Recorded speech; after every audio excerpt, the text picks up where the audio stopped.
నమ శివాయ. ఇప్పుడు మహర్షులు యొక్క హృదయంలోనే వేద మంత్రాల దర్శనం ఎందుకు జరిగింది అంటే, అక్కడ వాళ్ళు తపస్సు చేశారు, కృషి చేశారు.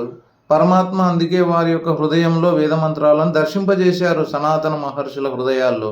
అలాగే ఎవరెవరు ఏ ఏ జన్మల్లో ఏ ఏ ఫీల్డ్లో కృషి చేస్తారో, తపస్సు చేస్తారో వాళ్ళకి పరమాత్మ ఆయా ఫీల్డ్లో ఆ ప్రత్యేకతను, ఆ కర్మఫలాన్ని అప్పజెప్పడం జరుగుతుంది.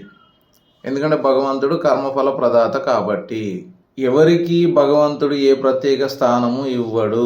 84 లక్షల జీవరాశుల్లో ఇచ్చాడు అంటే వాళ్ళు ఆయా రంగాల్లో ప్రత్యేకమైన కళను ప్రదర్శించారు, ప్రత్యేకమైన కృషిని, తపస్సును ప్రదర్శించారు అని అర్థం. చూడండి, ఆత్మదర్శనం విషయంలో కూడా రకరకాలుగా మాట్లాడుతూ ఉంటారు జ్ఞానం లేకుండా.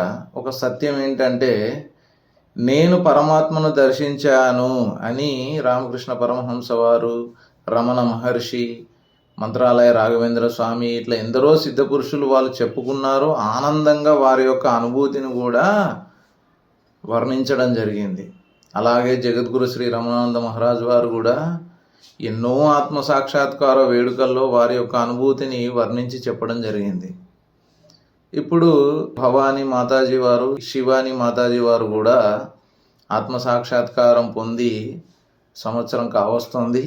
మరి ఏంటి వాళ్ళకి ఎందుకు కలిగింది అని సిన్సియర్గా ఆలోచిస్తే, తపస్సు. ఈ జన్మలో కనబడే తపస్సు ఏంటి?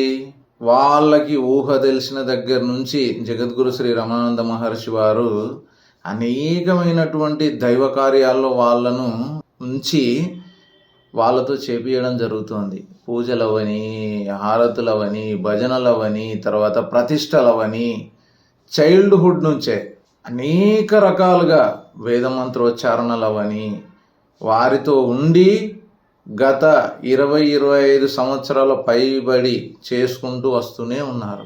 ఇది ఈ జన్మలో కనబడే కృషి. మరి గత జన్మల్లో పరమాత్మ దర్శనం కోసం, పరమాత్మ కోసం ఎంతగా తపన పడ్డారో, ఎంతగా కృషి చేశారో ఎవరికి తెలుసు? ఆ పరమాత్మకే తెలుసు. వారికి ఆ జ్ఞాన నిధి దర్శన యోగ్యం అయ్యింది ఈ జన్మలో అంటే ఇట్లా ఉంటాయి ఫ్లాష్ బ్యాక్లు. అవతార పురుషుల యొక్క కడుపున పుత్రికలుగా పుట్టడం అంటే చిన్న విషయం కాదు. వారందరూ కూడా గొప్ప గొప్ప ఋషులు, ఋషికలు. ఏ ఏ జన్మల్లో ఏ ఏ విధాలుగా తపస్సులు చేశారో అది వారికే తెలుస్తుంది. అందరికి అర్థమయ్యే విషయం కాదు. అది పరమాత్మకు మాత్రమే తెలుస్తుంది. ఎందుకు? పరమాత్మ కర్మఫల ప్రదాత.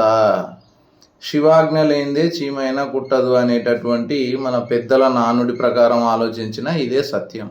ఈ ఆత్మసాక్షాత్కార శుభ సందర్భంగా శ్రీ రమణానంద మహారాజు వారికి, భవానీ మాతాజీ వారికి, శివాని మాతాజీ వారికి హృదయపూర్వక కృతజ్ఞతలు తెలియజేస్తూ ఓం నమ శివాయ.